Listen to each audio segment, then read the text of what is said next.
go. Anyways, hey everyone, and welcome to the June meetup for Windy City Digital Project Managers. A little bit about us before we kind of introduce our panelists. So Windy City DPM has been around for a few years. This year, due to all the COVID stuff, we're trying something new. Doing everything digital, as you see, because you're here with us on Zoom right now. But around every month or so, we try to do a digital meetup, bring in different speakers, talk about different elements of project management. So in the past few months, we've talked about risk management. We've talked about working remotely from home, which is obviously very relevant. Today, we'll be talking about the Agile methodology. So if this is your first time, we definitely hope that you enjoy it and hope that you come back. And we were talking before this, potentially, maybe even in the future, we'll look into in-person meetups coming down the road, see if that's in the cards. But I know that I would like to see people in person. That'd be pretty fun. A little bit before we keep going, I wanted to talk about the host of Windy City DPM, which is also the company that I work at, which is 8-Bit Studios. 8-Bit Studios is a people-friendly and award-winning UX design, tech, and QA studio in Chicago, making web apps, making iOS and Android apps. I'm a project manager there. And it's a pretty cool place. So if you're interested in that type of work, you're looking for someone to build something with, I recommend that you check us out. But what we're here for today is a discussion panel about Agile methodology. And we've got 4 amazing speakers who are going to be talking to us about that. So we have Chen. Matt is the leader of Foxbox's digital delivery practice and brings his passion and advocacy for organizational agility to ensure the seamless launch of client deliverables. Matt specializes in strengthening communication across organizations, developing and motivating team members, and championing process improvements. Throughout his career, he's collaborated with and delivered for notable clients such as Anthem, the CDC, Walgreens, and the New York Jets. We also have Jackie Bittner, the Director of Program at Nielsen. The breadth of her career has spanned traditional program and project manager roles, as well as Agile coaching and Scrum Master roles. Jackie is an Agilist at heart. She values human connections and finds joy in finding the aha moments as people learn practices and, more importantly, how to work together. When she's not working, she enjoys watching horror movies with her husband, being outdoors, and spending time with her family and friends. We also have Thomas Lenoir, is a Chicago native with a passion for Agile, entrepreneurship, and sci-fi. He's a graduate of Marquette University with a degree in information technology and entrepreneurship. Thomas started his career at Nielsen, best known for their TV ratings. At Nielsen, he served in a number of project and program management roles, including serving as the senior program manager in the marketing effectiveness practice. Currently, Thomas serves as the vice president of program management at Jellyvision, where he oversees the PMO as well as the release management function. Thomas is married to his wife, Alexis, and has a son, Thomas IV, and daughter, Taryn. And then finally, Saad Faruqi is a project and program management leader with 15 plus years of experience in multiple industries. In the past, he's led projects in telecom, aviation, automotive, and technology industries. He has led initiatives using traditional, hybrid, and agile methods at large and small organizations, including United Airlines, BMW, Ericsson, Volkswagen, Nokia Siemens, and Mobilite. He also spends time volunteering with PMI as a study group facilitator, PM, for the PMP exam, and has been a mentor as well. He has a master's degree in electrical engineering from New York Institute of Technology, as well as multiple certifications, including the PMP, PGMP, CSM, and a long list of them that we have in his bio. He's got a lot of certifications. So as you can see, we've got 4 very highly qualified people to talk to you all about Agile. I'm looking forward to hearing what they have to say. And then I will pass it off to my colleague, Emily, who will be moderating. While we're doing this, I do ask that you just keep your microphone off. But if you would like to discuss in the chat, as well as put in any questions that you would like us to ask our panelists, please feel free to put that in the chat. I'll be keeping an eye on those, and I'll send those over to Emily. And near the end, if we have some time, we'll put in some audience questions. So with that, I'm going to pass it off to Emily, and I hope that everyone enjoys the discussion. Thanks, Aaron. What a lineup. I'm excited, you guys. Let's get into it. I'm not even going to do the icebreaker. I feel like the ice is broken and we're doing great. So we're just going to jump right into it and start talking about Agile. Jackie, I'm going to start with you. For anyone here who might be new to Agile, how would you summarize what it is and why everyone seems to be so interested in it? Sure. So at the highest level, I always talk about Agile is your mindset. It's how you make decisions. It's how you work on collaboration. It's how you pull all different kinds of people together towards a common goal. So there's lots of frameworks. There's lots of different tools that you can use, but if you don't have the mindset part down, if you're not like thinking about, the best way to go about answering a question by leaning on the principles and values, well, then those frameworks, it doesn't matter what you do, right? So at a very high level, Agile is all about a better way of working together. It's very people focused and really everyone driving towards the same goal. Awesome, thank you. Anyone else want to add to that on how? I will hop in really briefly. And I love the fact that you centered it around values, Jackie, because I think that's really what this is. It's like a value system. It prides itself on not being super prescriptive, even though some people will argue like, oh, well, some of the frameworks have rules and have suggestions. No, they're just things that can help you to get your job done or solve a complex problem. But it's really a system of values, things that we believe and aspire to and hold true to ourselves that help us to think very critically around like, how do we solve this problem? How do we take ourselves out of the framework of the tool doesn't allow us to do this, or we're not allowed to do this, and think very creatively to say, if the world were our oyster and we had just minimal guardrails, how would we think about solving this problem? And then how could we work together as a team to do that? So I think that's what really stands out to me. It's just a system. There are some things that we suggest, some things that you try out, but at the end of the day, if it doesn't work, you learn how to inspect and adapt and then make the next iteration even better than the last one. Yeah, and I'm really glad that you brought up inspecting and adapting, because something that I feel very strongly about is that Agile really, it helps to facilitate innovation, and without the ability to inspect and adapt, without the ability to actually change what you're doing in order to solve those complex problems, right, you won't be able to get to that place where you can actually do that sort of creative work, that innovation within the structures of your organization or whatever project that you're working on. All very good points, and I totally agree with everybody. We used all of the kind of concepts. We're talking about, it being a mindset. And I think just to emphasize what everybody has already said, one thing to keep in mind is that the Agile Manifesto was technically written in 2001, and it was written by leaders who had already been implementing Agile in different forms. Scrum at that point was already created. XP was being implemented. Crystal was already a practice. So all of those leaders came in and formalized that into an Agile Manifesto. So the main point being here that don't get hung up on frameworks. It's more about how you implement it and drive towards results. And I have one small nit. I'm glad you said just what you said, because the one thing I do like to remind people though is that Scrum and Agile are not synonyms. They're complementary, but they're not synonyms. And I've met a lot of people who use them interchangeably. And it's a small thing, but it drives me up a wall sometimes, because Scrum is a very specific framework within the Agile umbrella. One that's very common and most people use, but it is not exactly the same as Agile and vice versa. Agile is not exactly Scrum. So just something to keep in mind.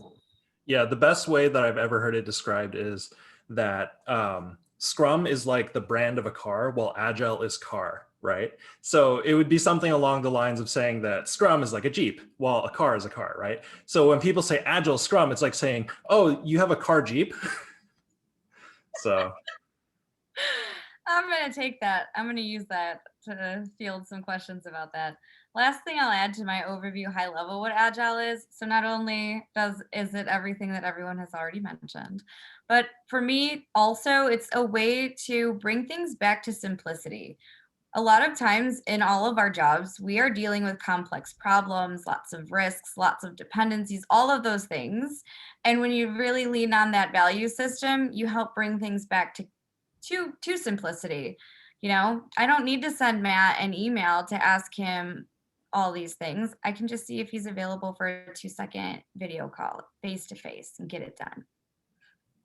Awesome. Thanks, you guys.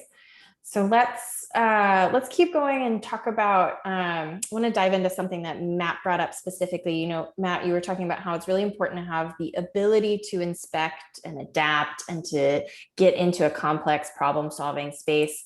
So Matt, why don't you kick us off? What types of qualities do you think are needed to work well in the Agile frameworks? And, you know, what do you look for or want to see when you're bringing team members into that process? Sure. So the main thing that I feel is probably the most important thing is the want and ability to communicate and collaborate, right? Having very strong communication pathways is probably the most important thing about making Agile work, about making any of the Agile frameworks work, right? Because without that communication, without the ability to actually tell people what's going on, right? You have silos, and when you have silos, right, information gets lost. You're not really sharing things out. You can't really innovate. You can't really create, especially in the line of work that we're all in, creating digital products, right? We're solving a lot of new problems for the first time, right? And because we're solving things for the first time, right, we're doing things that no one has ever done before. And because of that, without being able to talk to each other about these things, right, you can't really move the piece forward. You can't really figure out issues. You can't really get things unblocked, right? So communication, that's the biggest key. Saad, do you feel that similarly? Are there any other qualities that you like to highlight when you're looking for folks and coaching folks on this? Sure. Yeah, absolutely. I agree with everything that Matt said. We're talking about being communicative. We're talking about, you know, having being collaborative, but also go-getters, right? And Matt touched on this as well. Like you are self-motivated to go and solve a problem. And just to add another layer to it from a leadership perspective, and you're going to hear this from probably everybody, we're looking for people who are servant leaders, i.e. they're not really looking to be leaders, you know, for their own benefit, but they're trying to serve their team with their needs and trying to unblock their issues. So at a leadership level, I would say servant leadership is what we're looking for. And at the team level, we're looking for people who are collaborative, go-getters, and problem solvers. How might you, and this is an open question for everybody, how might you get an inkling that someone is really great at collaborating, or maybe some warning signs to tell you, actually there seems to be a breakdown in collaboration or a breakdown in communication? What have you noticed? Do I just talk now? Go for it. Well, you know, that's an interesting question. So I would really want to know a little more about like the environment they're stepping into, because part of at least my role, and I'm sure several others folks' role, is to create a safe space for people to work together, to fail, to be wrong, you know. And so in order to play in that area, you need people that are willing to be open and willing to come out of their shell and try those things. And sometimes people are that, they're just, you know, that's now welcomed in their workspace. So it's really hard on surface level to say, oh, that person's a resistor, or, oh, this person's going to be wonderful. But usually what happens is if you give them that space to experiment, you'll start seeing people just run with it. And you don't have to push them towards it because they're going.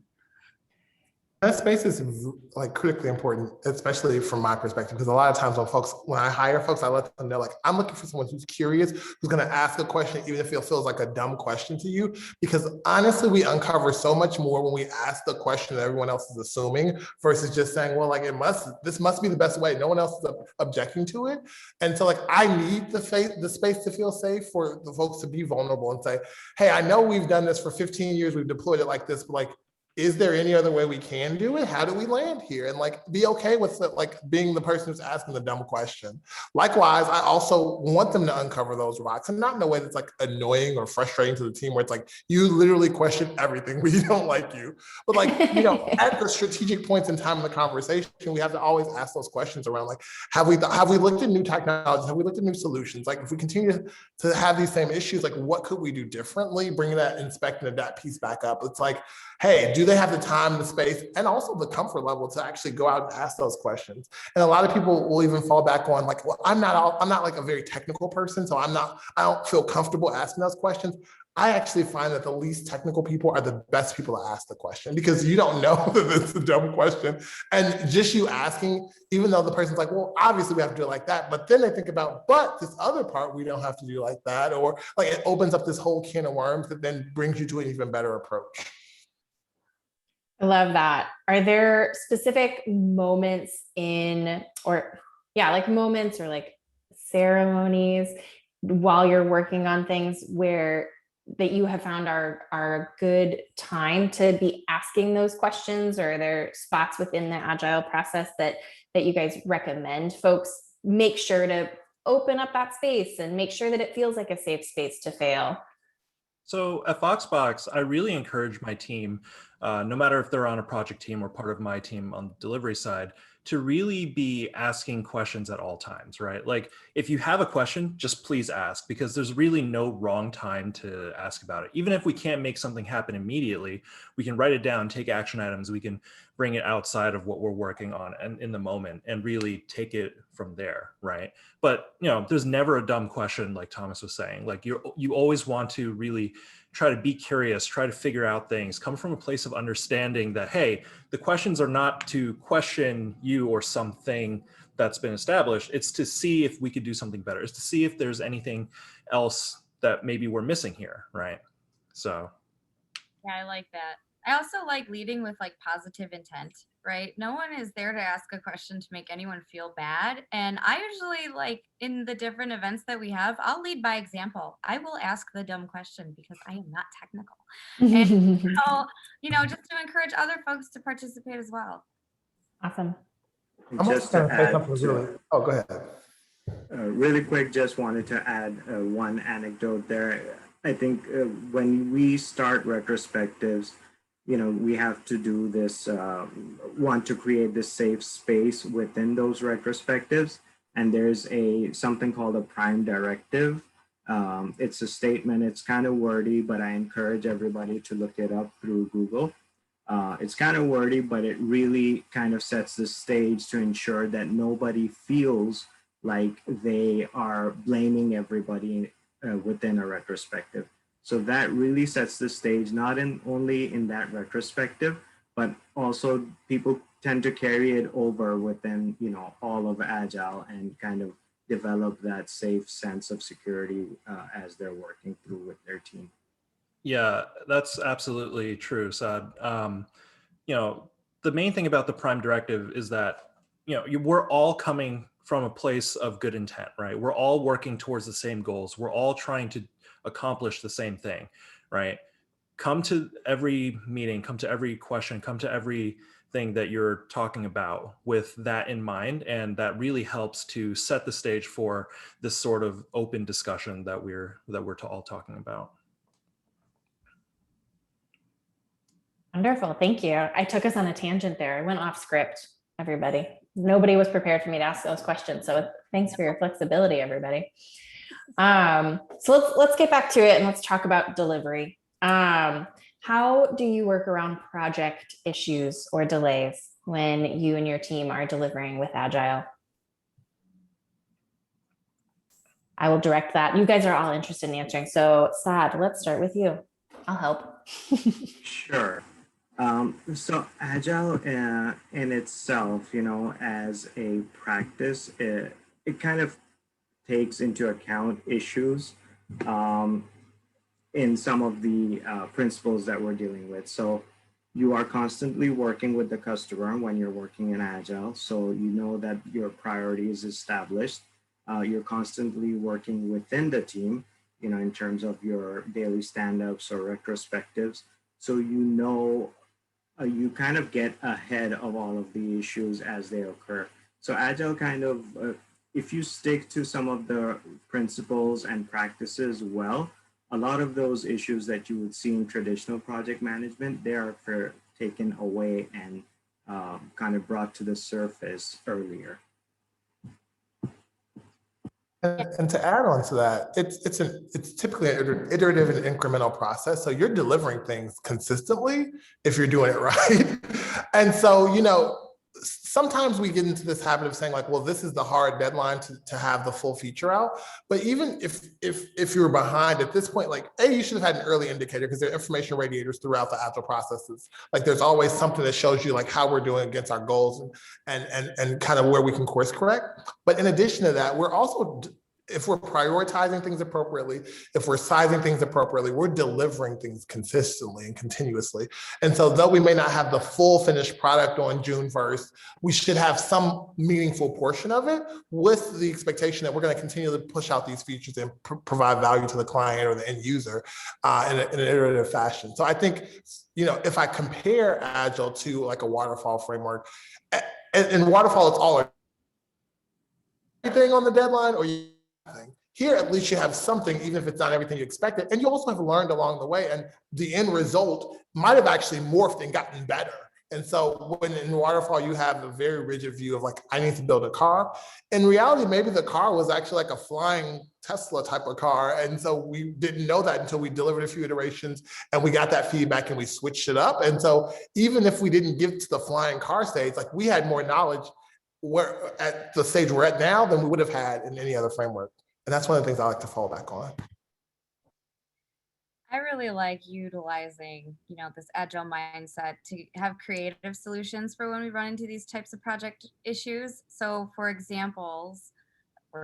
one example, if you have a lot of cross-team dependencies and you're really getting slowed down because, you're managing all of these things across multiple teams and not sure where everything is, you can do something creative. We do a thing called innovation spaces where we're allowed to pull these cross-functional teams together in a room, but now that we're virtual, so in like an all-day room, however long, to rally around one problem to solve. So if it's these 3 teams have a dependency on each other, they can knock that out in a week instead of informing 3 different backlogs and take up to 6 weeks.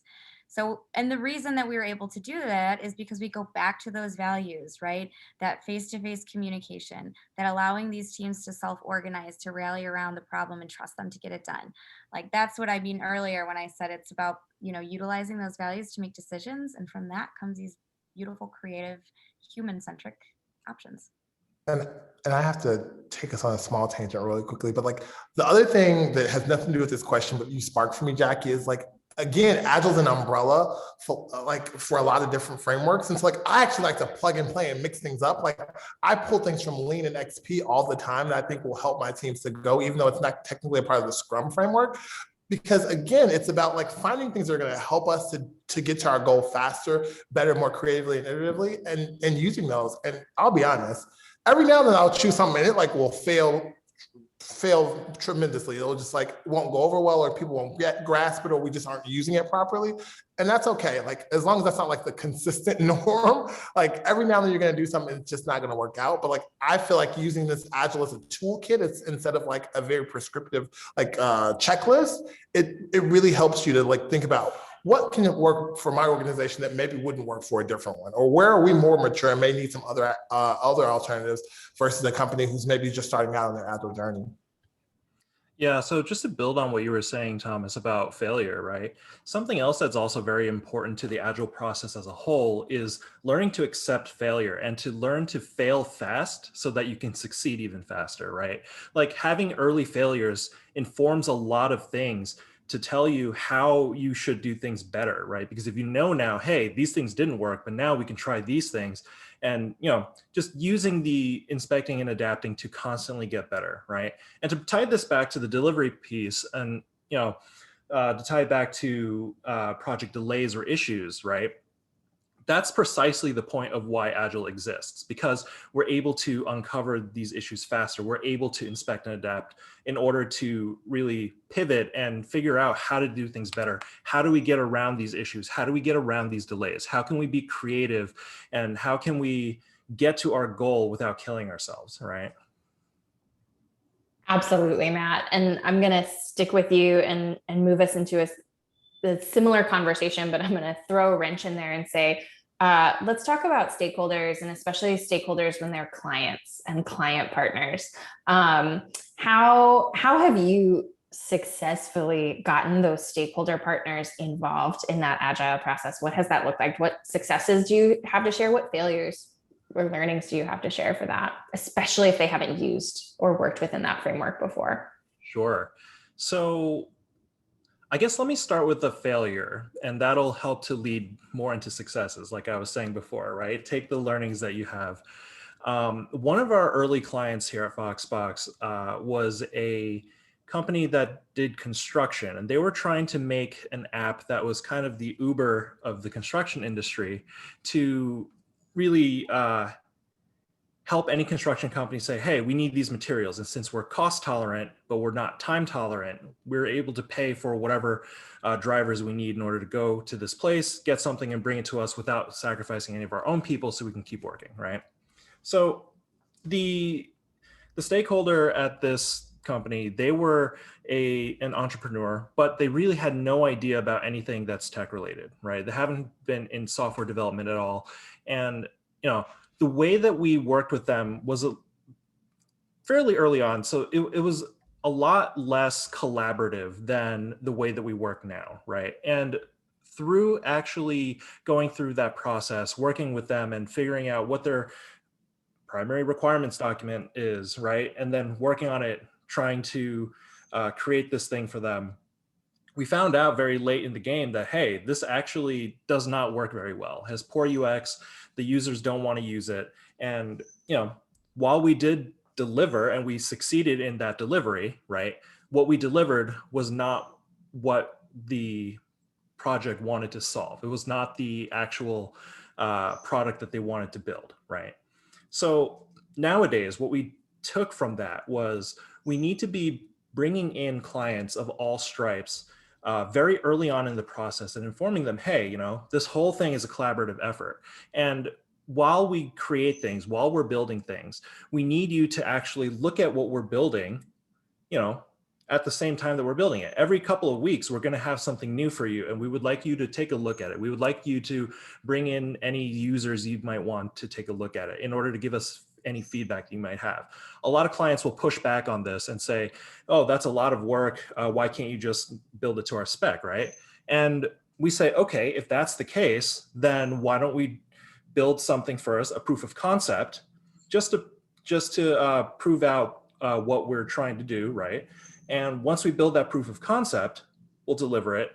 And from there, they'll see it, and they're going to have the same reaction that pretty much anyone who sees something for the first time is going to have, right? Oh, I actually don't like this. I don't like this. I don't like this. I want to change this, this, and this. And then at that point, we'll say, hey, this is the reason why we want to have these regular check-ins with you, right? So that's our design and discovery process in which we help to prove out our way of working, right? And actually, I see David in the audience here. David is working on a project that's undergoing that process at the moment. Awesome. I hope it's going well, David. It's been good and it's been rough. Sure. I will quickly slide in from the other perspective of like an internal user. A lot of times our development teams are really well trained on Agile because we spend a lot of time training up our developers, training up our product folks, training up all the folks on the delivery teams, but we don't do a great job of training up our corporate functions. So then when you look at like roadmap planning and strategy planning and things like that with our finance partners or our marketing partners or our sales teams. They're like, I don't understand these iterations. Like, when will it be done? And you're like, well, I don't know. It might never be done. Like, that's hard to say. And it gets really confusing. And so one of the things I've learned is to bring them in early in the journey and don't overwhelm them. Like, don't try to explain all the different nuances of Scrum to them. Don't try to explain how sprint planning works and all those things. Like, give them just a very high level like overview, and then like invite them to meetings and like just thrust them into it. Like, give them a quick overview at the beginning of the meeting, and then like just immerse them in it. And the more they can actually see it and experience it, the more real it becomes to them, because otherwise it's just like explaining something to them that's super theoretical and feels great on the inside, but like doesn't make sense to them practically, because they're used to a very specific project plan that has dates, milestones, delivery dates, etc. And that's not quite how we work anymore. And so it's really important that like they see it firsthand so they can start understanding like, oh, well, if I had come to the sprint planning meeting, I could have told you that that wasn't important anymore. And like, you're like, okay, great. Like, let's make a change. Let's get you there. That's awesome. And has your corporate team been receptive to that? Are they like, yeah, okay, I'm in, I'm coming? I'll be honest, it really depends on function. Sure. Because like our marketing team is super excited because they're like, oh, well, we get to hear, like, as you all are literally dreaming up the product, we're in the room and we're hearing that and taking notes. Like, when we're making these sales materials and pitch decks and stuff, we're like totally clued in and we know. Whereas sales is kind of like, none of this matters to us. We don't need to know. And so you're like, you do though, you do. And we need you to give us the feedback of what are people saying in the marketplace? Like, as you're introducing the idea, can we take wireframes to your clients? Can we do user testing? Like, we definitely need you. So it just has been like function specific, but at the same time, like after we've shown them value and after they've had a couple successful calls with clients, we're like, I'm so glad you brought this in before you built it. Now I feel like I can help you all think through like how this is going to work for us. Then they're like, oh, well, yeah, this is working. This does make sense. Awesome. Well, I'm keeping an eye on time. We're going to lose Thomas in about 6 minutes because he has an appointment. So I'm going to switch gears and I'm going to start with you, Thomas, so you can keep participating before we have to lose you. I'm jumping a few questions if anybody's following along on the question doc. Thomas, how have you seen remote and hybrid work affecting an Agile team? And what recommendations do you have for everybody as we move forward into what is certainly going to be a more hybrid workforce in the future? Yeah, it's interesting because I actually started my very first Agile team, or Scrum team rather, was remote. Like I was working with a team out in Bangalore. The product owner was in the US, in Chicago. I was in Florida at the time. Team was in Bangalore. It was, really interesting. And so my first foray into Agile was like distributed. I gotta learn how to do it also. Like retros, like we had no post-it notes to move things around. Like everything was virtual. And so I feel like now that we're kind of like regressing in some industries, because Jellyvision, for example, is primarily a Chicago-based company, though during the pandemic, we've like expanded to hire remote associates around the country. But they're all freaked out. They're like, how do we do this? Like, it doesn't make sense. We can't go to people's desks. And I'm like, oh, you can though, but it just won't be in person. And so I think it requires the folks in who are helping to facilitate some of these events to really be creative and think outside the box. And so like you really have to max out all of your productivity tools. Like you have to learn how to use, if you're a Google shop or a Microsoft shop, you have to learn how to use PowerPoint or Google Slides to the max. Like you have to learn how to use things like Mural or Miro or all these like different Jamboard type of products. And you have to also think creatively, because I'm also one of those people who I don't really care for the retros that are like long, love long for, or the like what went well, what didn't go well kind of. I'm all about like, hey, if we were a hot air balloon, like what was the hot air that like raised us up, and what was the basket that lowered us down, and like what was the wind that like shifted us all around, and like that's real hard to do if you're doing it virtual. But like at the end of the day, I feel like it really requires you to be more planful and more intentional about the things you do. Likewise with building relationships, because in my opinion, the best Scrum Masters and the best Agile coaches build personal relationships in addition to a team relationship. And you have to be very intentional about that. Like you have to sometimes side Slack people just to say hi. You have to like create experiences and coffee dates and things like that just to keep that kind of social engagement that you don't have because people aren't in the office. So the long and short of it is, it makes our job as Agile facilitators and Agile professionals more difficult, but at the same time, like if you do it right, you can mimic some of those same experiences you have in the office. It's just different. That's awesome. Thank you. Yeah, hop in. Anybody else? on this topic. Thomas. So all about the relationship building. And now that we're in this virtual hybrid world, one thing that I found to be super successful is really focusing on some of that mindfulness stuff that maybe we don't do. For example, before COVID was a thing, I would take a few folks with me and we'd go sit in a room for 15 minutes and do like a little reset meditation, right? Thomas has been in one of them, and I'm not a guru. I don't know. We just sit, we slow our minds down, we breathe, and we go back. And when we went into this new working world, I was like, oh my gosh, are these things still applicable? Can we still do them? And it turns out if you get everyone on a call and you set it up, you're still able to make those connections. We're still able to take that time to really breathe in and out and maybe blink because now we're staring at the screen a lot. But really just, come back to center. We are in everyone's home, you're in mine and I welcome you to it and I'm in yours right now. So that's how we kind of manage through this like agile place in this virtual setting is just come back to that relationship building.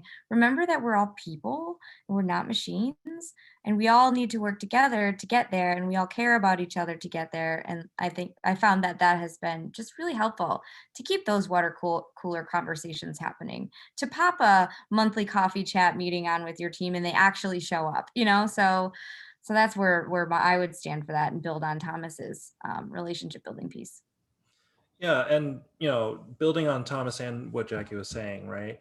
Something that we do at Foxbox is we also have co-working channels where we'll have just a voice channel open and we'll all just sit there and we'll work on different things, but we'll all be chatting a little bit maybe in the background, right? Maybe put on some music too.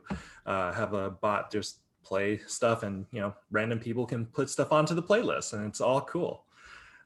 Stuff like that really helps to create that human connection, especially since Foxbox is a remote company anyway. Like we have people all over the place. We have people in Argentina, Brazil, Mexico, Dominican Republic, Poland, Malaysia, right?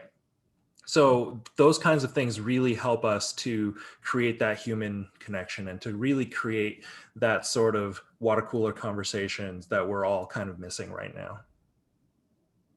Just to build on what everybody was saying, I want to give two tactical tips on those topics. I always encourage people to turn on their video whenever they're in meetings because there's so much information that's lost if you're not seeing facial expressions, if you're not seeing gestures.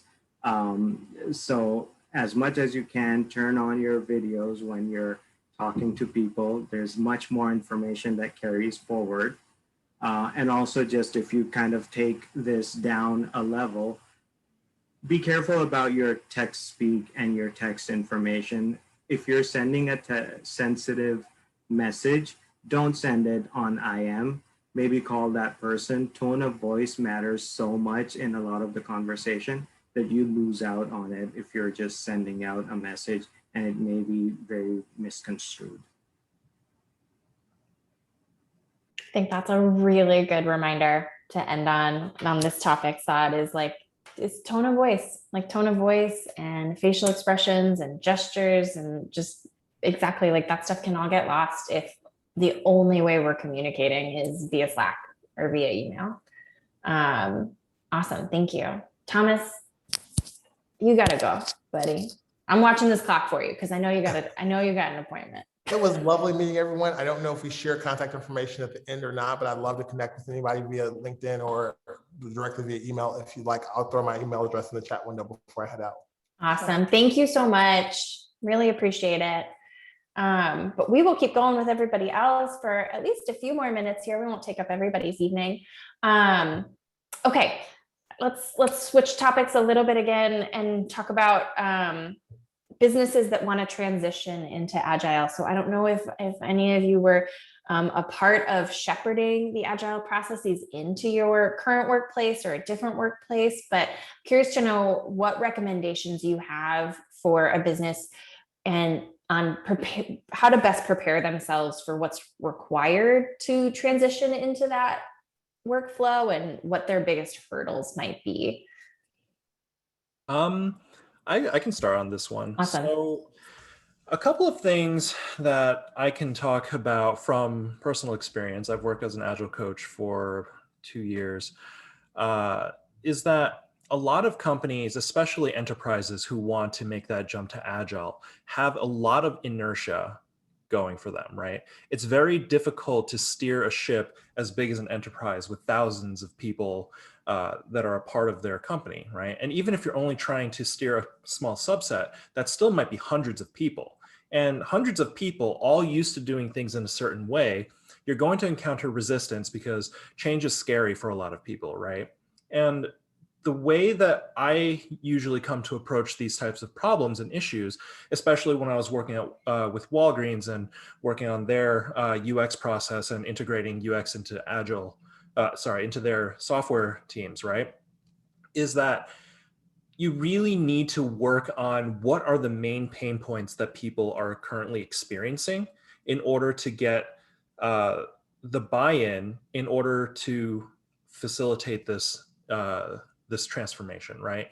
If you can show that, hey, doing things in very specific ways, like we're suggesting using Agile, right? They'll help you to actually get around these issues. Then they'll start to think, oh, what if we use that for other things, right? What if we started using this for something else that we're also working on? Maybe we can start solving those pain points, and then it just becomes self-sustaining at that point.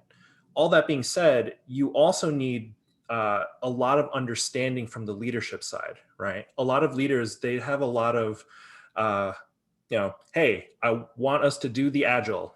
Here, I'm hiring you, go, right? If they don't really understand what that means, then they might actually perpetuate the same state of affairs that things were in before, right? So there has to be a lot of education with leaders as well in order to help them understand, hey, these sorts of behaviors that you're actually facilitating, they actually are detrimental to what you're trying to achieve with Agile, right?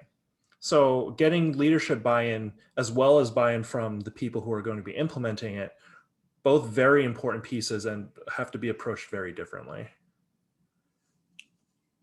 I think it depends on the scale too, right? Like how Yeah. big is the thing you want to do? Because That's true. for me, I like to take a couple different approaches. If it's like a small scale and you have the autonomy to experiment, a lot of times I use experimentation as a way to try new things and to see if they work and to prove them out, which then just kind of proves the whole inspect, adapt as you go. Even with like the way teams work together, hey, we're going to try this for a month. And at the end of a month, we're going to check in and we're going to figure out, is that pain point still a pain point? Are things better? On the grander scale, I definitely agree with you, Matt. Leadership needs to be aligned to what that problem is you're trying to solve. And you almost need to have a change management, like either framework or plan in place where you are going to have check-ins, you're going to have a change roadmap, you're going to have champions to help with resistors, and you're going to have to figure out a way to deal with resistors. How much energy do you give to them before you move on to something else? So there's a lot of different things to think about as you start to like fold in this concept and idea to wherever you're working and who you're working with. I think one of the major hurdles that I've seen within organizations is how do you integrate product and delivery? And that's where I see the biggest hurdle with leadership and ensuring that they're educated about what you're trying to do, what Agile will bring to the table, and what you need from them to support you in bringing Agile to the team. Once they understand, first of all, that Agile is not like a solution to all of their problems ever. Agile is more of a way for them to be more nimble, for them to pivot when needed and bring in customer feedback. So that those kind of things you need to understand, you need to start explaining at the leadership level, and then ensure that you have their buy-in to bring in product and delivery closer together with more frequent touch points and more involvement. And that it's not just project management or delivery teams that are going to be involved in making the organization agile. It's going to be the organization participating in making the organization agile. So everybody needs to be part of it. Yeah, that's very well said, Saad. I agree. Controversial question. Are there any instances where a team would not want to use Agile in any of your opinions? Oh, absolutely. Tell me more. Yes, they say. So the way that I like to break it down is there are a couple of different types of work, right? In one particular type of work, you have what you can use, you have best practices, right? And when you have best practices, that usually means that the work that you're doing is very set. So something like baking, right, doesn't have a lot of variation that you can use in order to make something better unless you're deliberately experimenting. If you want to make something really well, follow the instructions exactly, right? In those cases, you don't really have any sort of ways to integrate Agile unless you're trying to do that innovation work. On another hand, you also have work like manufacturing, in which you have unknowns, right? But those unknowns are all known. So when you're trying to make a car or something, right, or a computer, you have a supply chain, and that supply chain, you know when things may or may not happen, and you can plan around that. But for Agile, the reason why we all use Agile in our workspace is because we're doing innovative work. We're working on things that people have never done before. We have unknown unknowns, and the tenets of Agile really lend themselves to that innovation work, right? It really lends itself to discovering and solving those issues that crop up as we're delving into the unknown. Yeah. I like to think about the difference between like perfection and ish, right? Agile works well with ish. We want to be good enough to learn and move forward, but there are things that need to be perfect. Like if I go to the doctor and get surgery, they better do a perfect job of that, right? Like I have a very high expectation that that needs to be correct. Same thing with like finance teams. They can't ish the numbers, or if they do, they could get in a lot of trouble. So it just depends on, again, like what is the work?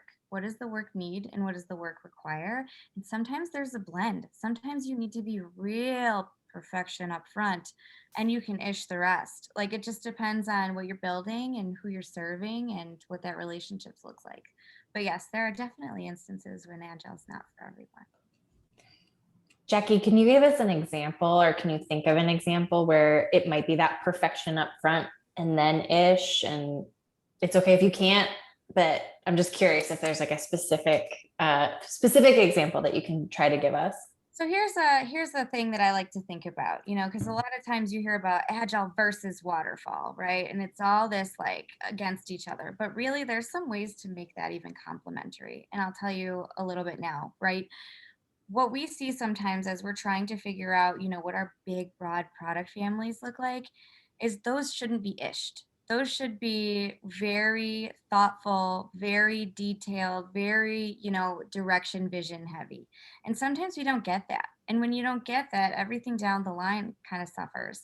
But once you have that and you have that concrete, this is the thing, this is the vision, that's like you can use like a waterfall process to do steps to get there and then float into whatever you need to do.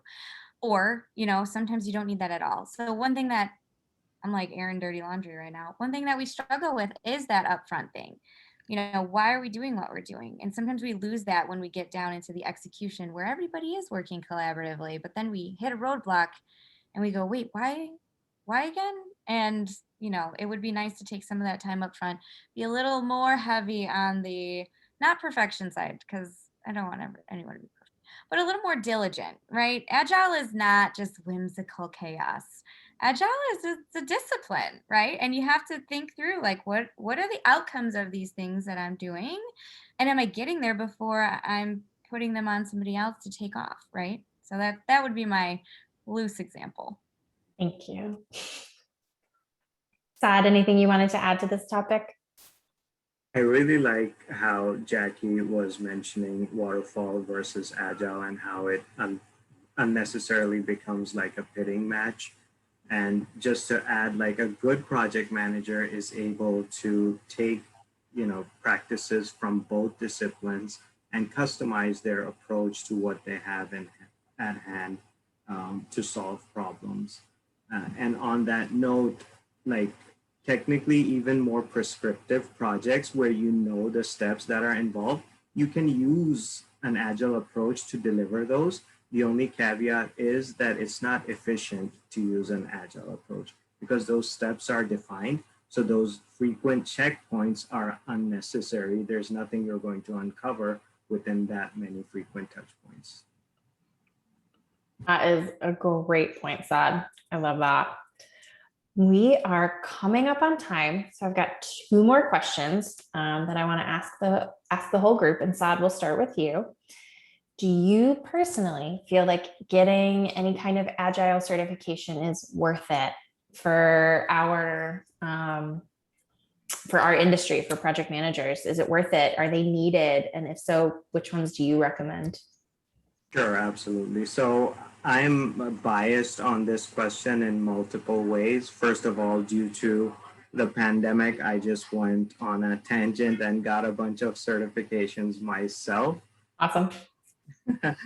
But I also volunteer a lot with PMI, and I do like their offering of both traditional as well as agile project management certifications. I think as a beginner, the CSM certification is a good one. It's offered by the Scrum Alliance. Unfortunately, it just kind of specifically talks more about Scrum, which is a practice, which is under the Agile umbrella. So though it won't give you the umbrella view of it, it does walk you through a lot of the practices that can be carried over or have duplicative practices in other disciplines. I really like the PMI ACP certification, Agile Certified Practitioner, because that one is actually more umbrella certification. It talks about Agile, it talks about Kanban and all of the other practices. It talks about Scrum, Crystal, and XP. So with that, if you want to pass that test, you have to have more of a broader view of all of the different practices. So I like that one personally from a broad view. Thank you. Jackie, what are your thoughts? Yeah. So for a project manager, I see value in getting an Agile certification for these reasons. It takes you out of your subjective day-to-day and really forces you to look at, whatever the topic is objectively, right? I typically will send folks on my team to get a Scrum Master certification, and I let them choose because there are 2. So the CSM that Saad had mentioned is very well known. Scrum Alliance has been out there for a long time and is wonderful at teaching all the mechanics and the theory. There's also the PSM, which is Professional Scrum Master through scrum.org. It takes a little more of a how you apply what you learn approach. So it's more of an intermediate type test.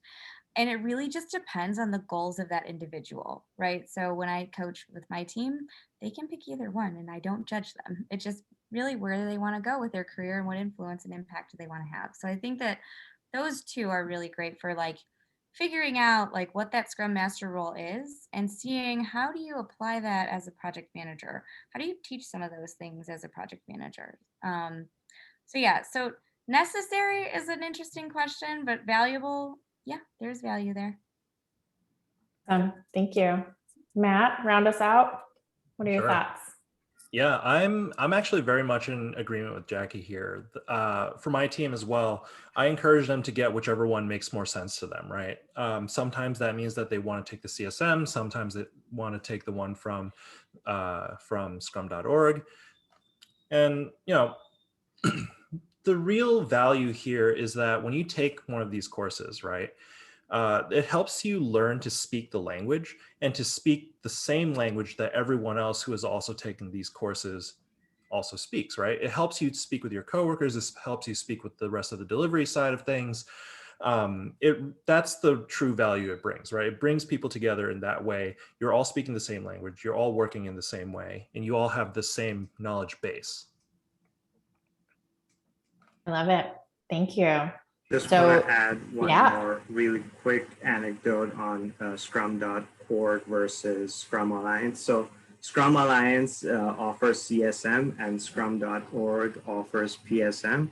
And the backstory there actually is that Ken Schwaber, who was a co-founder of Scrum Alliance, kind of started Scrum.org. He split away from that organization. So like Jackie and Matt just stated, those two paths are fairly equivalent if anybody chooses one or the other.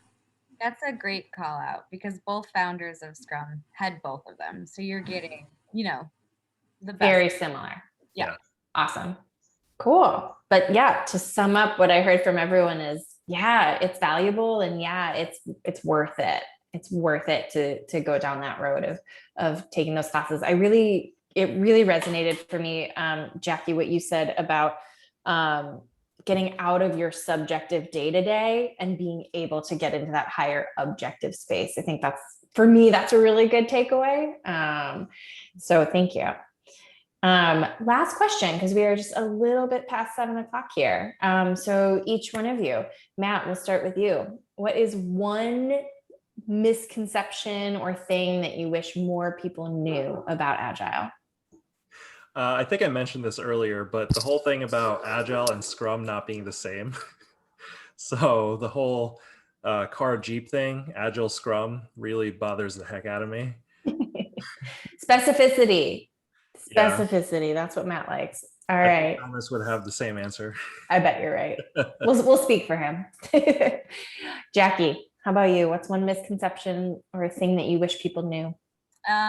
It's the whole bit around Agile is not organized chaos. It is a discipline, right? Just because you're Agile, you don't get to say, well, we're not doing that because we're Agile, or I don't want to work together. We're Agile, we're changing. That there is, it's a practice for a reason, because you have to practice to get good at it, and then you get better at it and better over time. So the biggest misconception that drives me bonkers is that, you know, Agile doesn't work for me. We're doing something else. And it's because they don't see it as a discipline. Wonderful. Thank you. Saad? So this is more of like a buzzword I hear, and not that people don't understand it, but maybe they don't understand it fully. So there's this term that people use called fail fast. And what people use it in different contexts, but what it really talks about in terms of Agile is when you're implementing something in an Agile fashion, what you do is you identify all of the risks associated with your approach, and you take them and pull them as left as possible, so that you explore that risk early on to validate your approach. So you're trying to fail fast in early iterations of your delivery, prove out your approach so that you can pivot fairly quickly, spend less money on that approach, and be able to know if what the path you're going forward is it going to be fruitful or not. So that's what we mean by fail fast when we're talking Agile. Wonderful. Well, thank you all so much. This was such a lively and wonderful conversation. I was thoroughly engaged. I was trying to take notes for myself, but personally, I'm just grateful that we recorded it. I'm like, oh man, I gotta make sure everybody, all the other PMs at 8-Bit watch this so they can hear from you guys, because I thought it was a really wonderful conversation, and I'm sure everyone else here did too. Aaron, I'm gonna toss it back to you, bud. Thank you. And thank you to all of our speakers. That was excellent. I agree. I'm very glad that this was recorded, because I'm going to come back and reference it. And for anyone else, we will be posting this on YouTube, posting it in the meetup as well. If you would like to look, or if you'd like to share it with other people, maybe if you want to share it with other people with the comment, hey, this was really great, you should come to the meetup next time they have it. You'll really like it. We will have more meetups. Our next one, we're kind of late in June, so I'd say probably look for the next one early mid-August is what I'd expect. We don't have a topic yet. So if you have any topics that you are interested in, we have a few that we know that people are interested in, but if you ever have something that you are interested in and you want us to look into doing a meetup about that, feel free to reach out. If you know anyone that you think would be a good speaker, feel free to reach out. We're always kind of looking for people to come on and be a speaker, trying to build that base of people that we can come have talk to you all.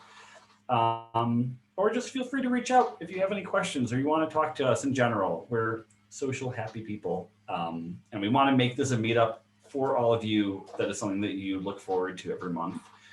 On that note, I'll just once again thank all of our speakers and thank you all for coming. And yeah, definitely feel free to reach out in the comments if you want contact info, if they're willing to give that, or if you have any further questions that you just want us to pass along. And we'll look forward to seeing everyone at our next meetup. So awesome. Thanks, everyone. Great, Thanks, everyone. great talk. Bye-bye. Have a great you. night. Thank you.